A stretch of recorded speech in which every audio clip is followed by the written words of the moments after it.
I stood there, hidden, watching them. The flashing blue and red lights painted my old apartment building in a grotesque spectacle against the twilight. My parents, looking utterly bewildered and enraged, were talking to the police. They had just tried to break into my artist's apartment. An apartment I no longer lived in, an apartment they didn't know I'd moved out of. The officers, clearly confused, were trying to piece together their frantic, disjointed story. "She's missing!" My mother shrieked, tears streaming down her face, her voice hoarse with a mix of fear and fury. "Our daughter! She's gone! She's been kidnapped!" My father, usually so stoic, was pacing like a caged animal, his face a mask of betrayal, his jaw clenched tight. They believed I had vanished, abducted, perhaps worse. But I wasn't gone. I was right here, a silent observer, finally free, watching the consequences of their relentless invasion unfold. This wasn't about revenge in its purest sense. It was about survival. It was about reclaiming a life they had systematically dismantled, piece by painful piece. This was the day I finally broke free. If you've ever felt trapped, like your life wasn't your own, you'll understand the desperate quiet that precedes a storm like this. Tell me, where are you watching this story from? And if you haven't already, please take a moment to subscribe. It truly helps. This moment, this strange, twisted ballet of desperation and delusion, wasn't a sudden decision. It was the culmination of decades of suffocating control, a desperate, final act of self-preservation. My entire life had been a series of carefully managed performances, designed to appease two people who believed they knew me better than I knew myself, who believed they owned my choices, my space, my very existence.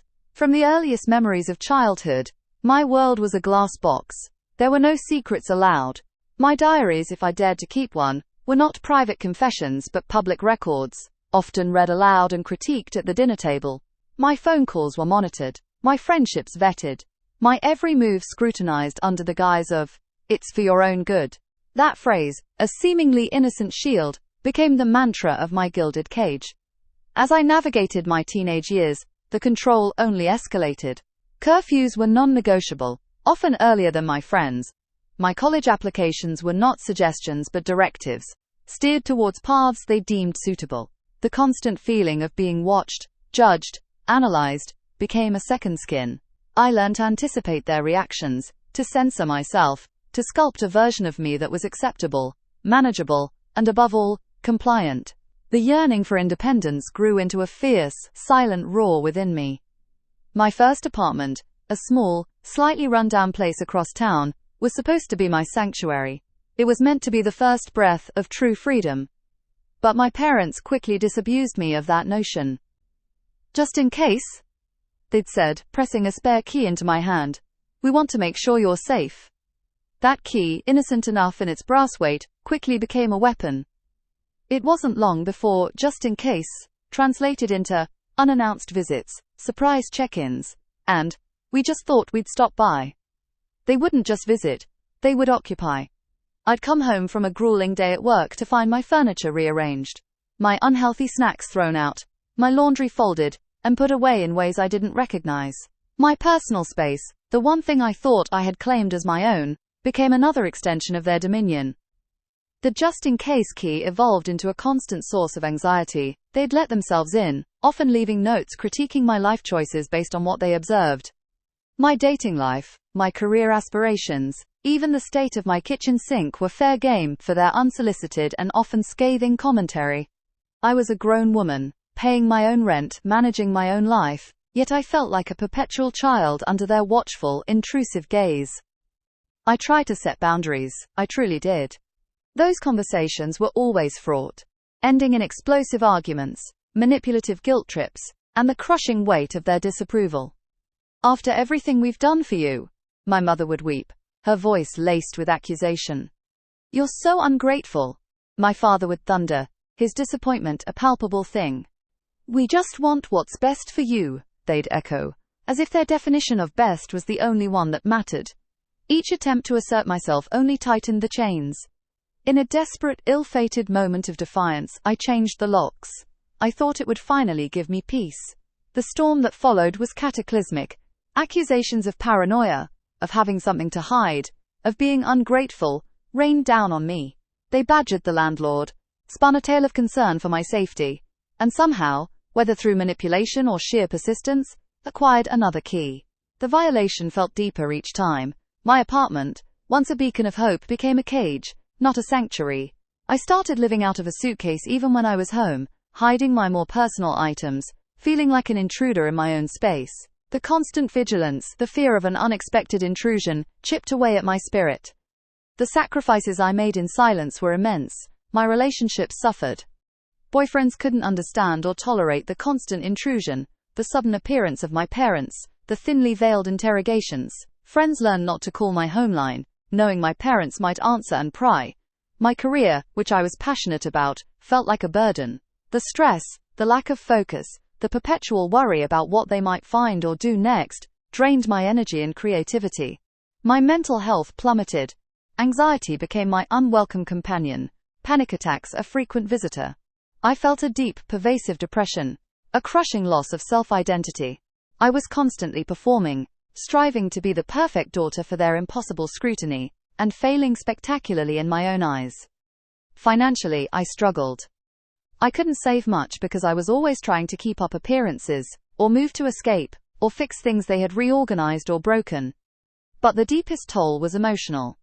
The profound loneliness of never having true solitude, never truly being alone with my thoughts without the specter of their judgment looming over me. The shame, the humiliation, the feeling of being perpetually infantilized, gnawed at my soul. I grieved for the relationship I should have had with my parents. A relationship replaced by resentment, fear, and a quiet simmering rage that waited for an outlet. The tension built over years, punctuated by increasingly egregious incidents. There was the time they found my birth control pills. The ensuing lecture was a torrent of shame and accusation, an invasion of my most private medical decisions. Then, they decided my living room needed improving, redecorating it entirely, changing out my art, and callously throwing away personal mementos they deemed clutter. I found them sifting through my mail, reading my bank statements, just making sure you were doing okay financially. Each instance was a fresh wound, a new breach of trust. But the ultimate violation, the one that shattered any remaining illusion of a relationship, was when I came home to find them in my bedroom, going through my drawers. My underwear, my personal letters, my most intimate belongings laid bare. That's when the line was not just crossed, but obliterated. It was an act of pure, unadulterated disrespect, a complete disregard for my personhood. In that moment, watching them rummage through my life, a cold, hard knot formed in my stomach. A realization dawned on me, chilling and absolute. Nothing I did, no boundary I set, no plea I made, would ever stop them. Legal options felt too extreme, too public, too damaging to the fragile family facade I was still clinging to. The idea of moving, which had started as a fantasy, crystallized into a desperate, meticulously planned escape. The secrecy required was immense. The elaborate lies I'd have to construct were daunting. But the fear of getting caught was nothing compared to the profound, suffocating terror of staying. I had to choose myself, my sanity, my life, my autonomy, over their warped, destructive version of love. The move itself was a clandestine operation, executed with the precision of a military maneuver.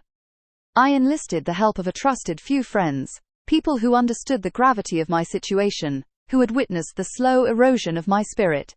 We packed in secret, late at night, under the cover of darkness. Every box felt like a step towards liberation, every item carefully chosen, leaving behind anything that could tie me to my past. The fear of being discovered was a constant companion, a phantom hand clutching my throat, but the absolute relief of handing over the old keys to the landlord, knowing they wouldn't work again, was a moment of pure, unadulterated triumph.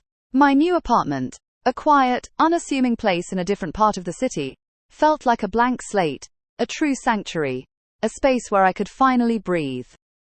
Then came the waiting game, the agonizing anticipation. How long would it take for them to realize? What would they do? The internal battle between lingering guilt and fierce, unwavering determination raged within me. I knew the consequences would be severe, but I also knew there was no other path to freedom. The day it happened, I chose a specific afternoon, knowing it was their usual check-in time. My heart hammered against my ribs, a frantic drumbeat of anxiety and anticipation. I parked discreetly, several blocks away but with a clear, unobstructed view of my old building. I watched, my breath hitched in my throat, as their familiar car pulled up. My mother, then my father, emerged, walking confidently towards the entrance, their usual air of proprietorship surrounding them. I saw my father pull out his key, his brow furrowing as he fumbled with it. The confusion on his face was immediate. He tried again, a little more force this time. My mother, noticing his struggle, stepped forward, her own key in hand, a look of mild irritation on her face. She tried. The click of the lock, the reassuring sound of entry, never came. Their faces, initially puzzled, began to register a dawning realization that something was terribly wrong. They tried the door handle, locked. They tried their keys again, more frantically this time. The frantic knocking began, escalating quickly into pounding, a desperate rhythm against the unyielding wood. Then, my father pulled out his phone, visibly agitated, his voice a low, furious murmur. My mother began to wring her hands, her eyes wide with a dawning panic, before dissolving into tears. I watched as he spoke into the phone, his gestures becoming more expansive, more desperate. It was clear, they were calling the police. The flashing blue and red lights painted the building in a grotesque tableau as the patrol car pulled up. 2 officers emerged, their faces a mixture of professional calm and polite confusion. My parents, now a whirlwind of frantic worry and furious accusation, launched into their story. My mother, weeping uncontrollably, described me as if I were a lost child, helpless and endangered. "She's missing. She's vanished. Someone must have taken her." My father, his anger now directed at the world, at the injustice of it all, explained how I had, quote, changed the locks without telling us, as if it were a crime, a personal betrayal of monumental proportions. The officers listened, trying to piece together a narrative that clearly made little sense to them. An adult daughter apparently had moved. My mother's wails, my father's indignant sputtering created a cacophony of delusion.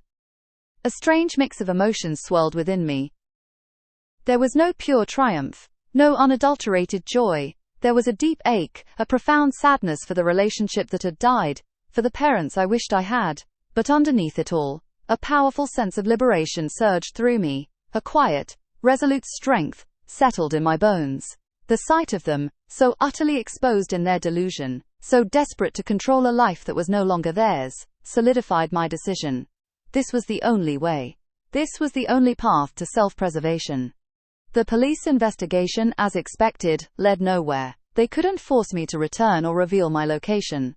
The officers, I imagined, politely informed my parents that an adult has the right to move, to change their locks, to live their life as they see fit. The endless phone calls and texts from my parents began immediately, escalating from frantic worry to furious accusations, guilt trips, and emotional blackmail. "How could you do this to us? We're your parents. You're breaking our hearts." Each message was a fresh attempt to reel me back in, to assert their control. I blocked them. All of them. It was a painful, necessary severing.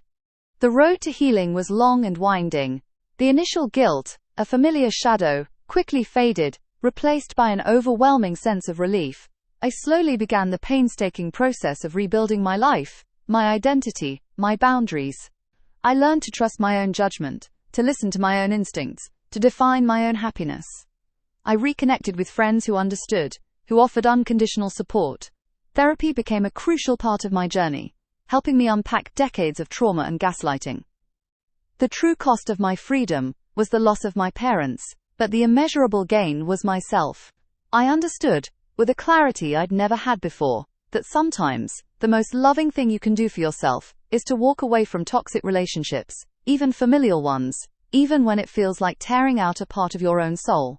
It was the hardest thing I've ever done, but it was also the most necessary. The silence, initially deafening and strange, slowly became a soothing balm. My new apartment transformed from a space into a home. My life finally truly became mine. If this story resonated with you, if you've ever had to make a tough choice for your own well-being, please consider giving this video a like. Your support means the world.